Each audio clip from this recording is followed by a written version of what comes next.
दोस्तों आज मैं आप सबको बताने वाला हूँ प्रेमानंद महाराज जी के कुछ ऐसे जो रहस्य हैं, जो ऐसी कुछ बातें हैं जो हालांकि आप सबको आज तक नहीं पता होंगे। बट उनके जो उनका जब घर से भागे थे और आज तक के कुछ ऐसे ऐसे उनकी बातें हैं, ऐसी ऐसी कुछ सच में अगर आप आज सुनोगे ना तो आपके आंखों में आंसू आ जाएगा। सबसे पहले बात मैं वहाँ पे लेके चलता हूँ जब महाराज जी सबसे पहले अपने घर से भागे थे तो क्या हुआ था। दिल थाम के बैठिएगा, क्योंकि मैं जब सुनता था ना तो मैं बिल्कुल ऐसे ध्यान से सुनता था जैसे मेरे साथ एक घटना घट रही हो। क्योंकि जो सच्चाई होती है उसको सुनने का आनंद ही कुछ अलग होता है। आपको मैं बताने वाला हूँ कि क्या कुछ उनका किस्सा था। महाराज जी जब तकरीबन कुछ 13-14 वर्ष के थे वो, तो घर से भागे थे वो। अपनी माता जी से उन्होंने परमिशन लिया था, तो उनकी माता जी ने हंसी मजाक में लेके उनको बस बोला था कि चल, ऐसा बोल दिया था। तो महाराज जी ने घर से भाग लिया, बस उनसे माता से उन्होंने बोल दिया था, बोले कि वो भाग गए थे घर से।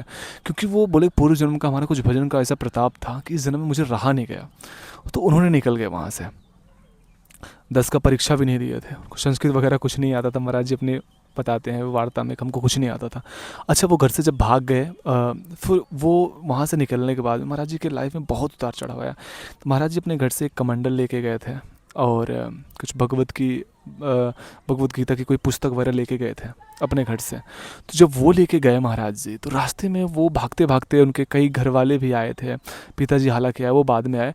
बट जब वो घर से चले गए तो वो सोचे कब मेरा होगा कैसे। जब उनको एक भूख लगी, उनको रास्ते में एक भूख लगी, तो उनको लगा कि खाना कहाँ से मिलेगा, खाऊंगा क्या, मैं रहूँगा क्या। महाराज जी ने बोला कि देखते हैं कैसे क्या होगा। तो एक शिवालय था, किसी गांव में एक शिवालय था, भगवान शंकर का वो स्थान था। तो वहाँ पे महाराज जी गए, तो वहाँ पे वो जाते हैं तो कोई, और जाने के बाद बोले कि हमको 2 दिन हो गए थे भागे हुए, कुछ खाया नहीं था मैं। तो देखो, जब भगवान चाहते हैं ना, ऊपर वाला जब चाहता है ना, तो कुछ ऐसा ही कराता है, वो सारा व्यवस्था कर देता है।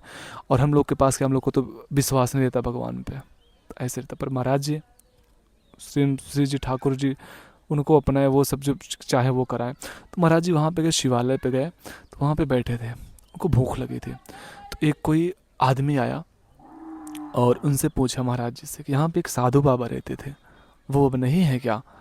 तो महाराज जी कहते हैं, प्रेमानंद महाराज जी कहते हैं कि मैं जब से यहाँ पे हूँ तो यहाँ पे कोई साधु वाधु कोई नहीं है यहाँ पे। फिर वो व्यक्ति जो है वो महाराज जी को कहता है कि हम ये लाए थे, दही लाए थे उनके लिए, वो तो है नहीं, खैर आप पी जाओ।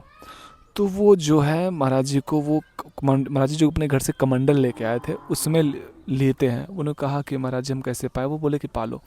तो कमंडल लिए और बताते हैं 2-3 कमंडल मीठा दही था घर का, वो दिए और हमने खूब छक के पाया। बोले कि हमने पाया, उस टाइम हमको विश्वास हो गया कि अब मेरा भगवान मेरा जिम्मेदारी संभाल लेंगे। तो बोले उस टाइम पे जब मेरे साथ ऐसा हुआ तो मैं भगवान शंकर को पकड़ के बहुत रोया, बहुत रोया, बहुत रोया। ऐसी चीज़ें बताते हैं। हालांकि वो अपनी बातों बातों में ये भी बताते हैं कि जब मेरे पास खाने को कुछ नहीं रहता था, बरसात का टाइम था, मैं रोटी मांग के लाता था, गुरुदेव भगवान का सेवा और ठाकुर जी की सेवा, गुरुदेव भगवान का सेवा। उसके बाद जाके 2-2 बज जाते थे तो जाके मैं रोटी मांगता था, उसके बाद पाता था तो रोटी मिल जाती थी, सब्ज़ी नहीं मिलती। तो बोले कि जो आंवला नहीं होता है, आंवले से और वो रोटी, उससे हम खाए हुए हैं। वो बताते हैं। महाराज जी तो ये भी कहते हैं कि जिस टाइम हम खाने लायक थे तो रोटी नहीं थी, और आज रोटी है तो हम खाने लायक नहीं है।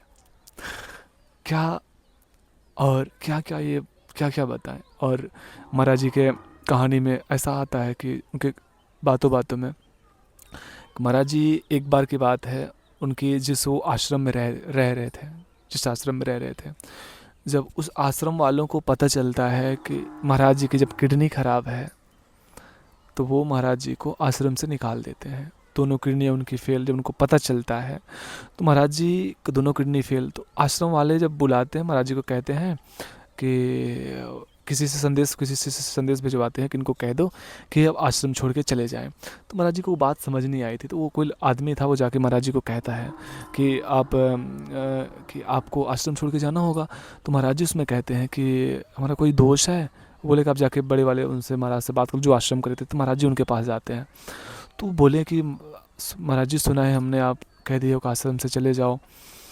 तो उन्होंने कहा कि हाँ सही कहा है हमने, और आपको हम क्या कहते हैं कि आपको 15 दिन का हाँ महाराज जी कहते हैं, प्रेमानंद महाराज जी कहते हैं कि महाराज जी हम तो चले जाएंगे, पर आपको पता है ना कि हमारा कोई नहीं है, ना रहने का ठिकाना ना खाने का ठिकाना, ऊपर से 2 किडनी हमारी है वो भी फेल है।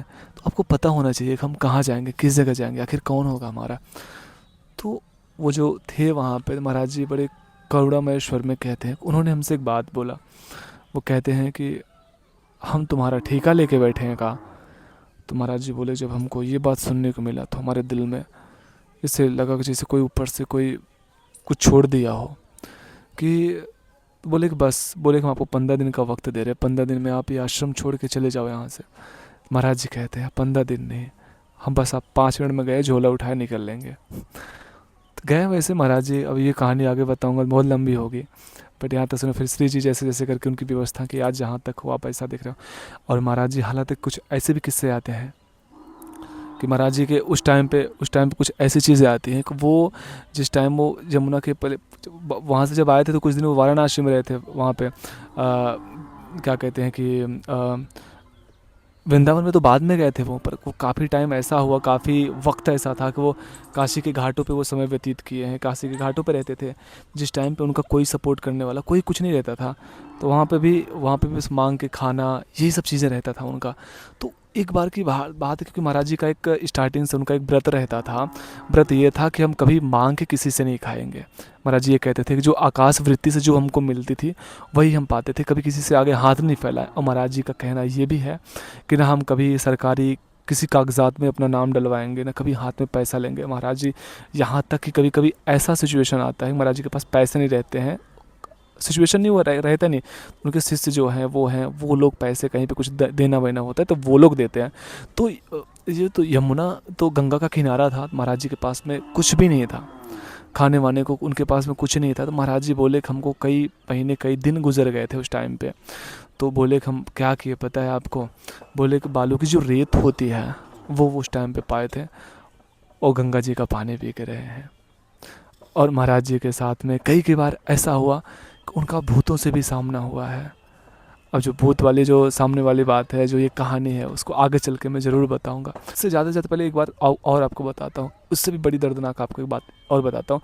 अब महाराज जी देखो हर बात अपनी वो शेयर नहीं करते, क्योंकि ऐसा तो है नहीं कि अपनी बातें दुखड़ा सुनाने लिए बैठे हैं, बस जब कोई उदाहरण आते तो बताते। सबसे मुझे एक बात सबसे बुरी ये लगी कि सबसे एक बार तो क्या हुआ कि वो वृंदावन की परिक्रमा लगा रहे थे। उस टाइम पे क्या होता है दोस्तों, जब वृंदावन की परिक्रमा लगा रहे थे वो 4 लोगों ने मिल के उनको बिना जान पहचान बिना कुछ किए उनके रोक को पीटने लगे थे। रोक के उनको बोले कि हमको इतना मारे थे कि हमारे छातियों पे से पंजों के निशान पड़े थे। तो कोई बूढ़ी अम्मा थी वो आके उनको बचाई थी। तो उनके स्वयं मुख से सुनी हुई ये बातें मैं आपको बता रहा हूँ, कोई मनगढ़ंत कहानियाँ नहीं है, कोई मनगढ़ंत बात नहीं है। तो श्री कुंज बिहारी, श्री हरदास, राधे श्याम।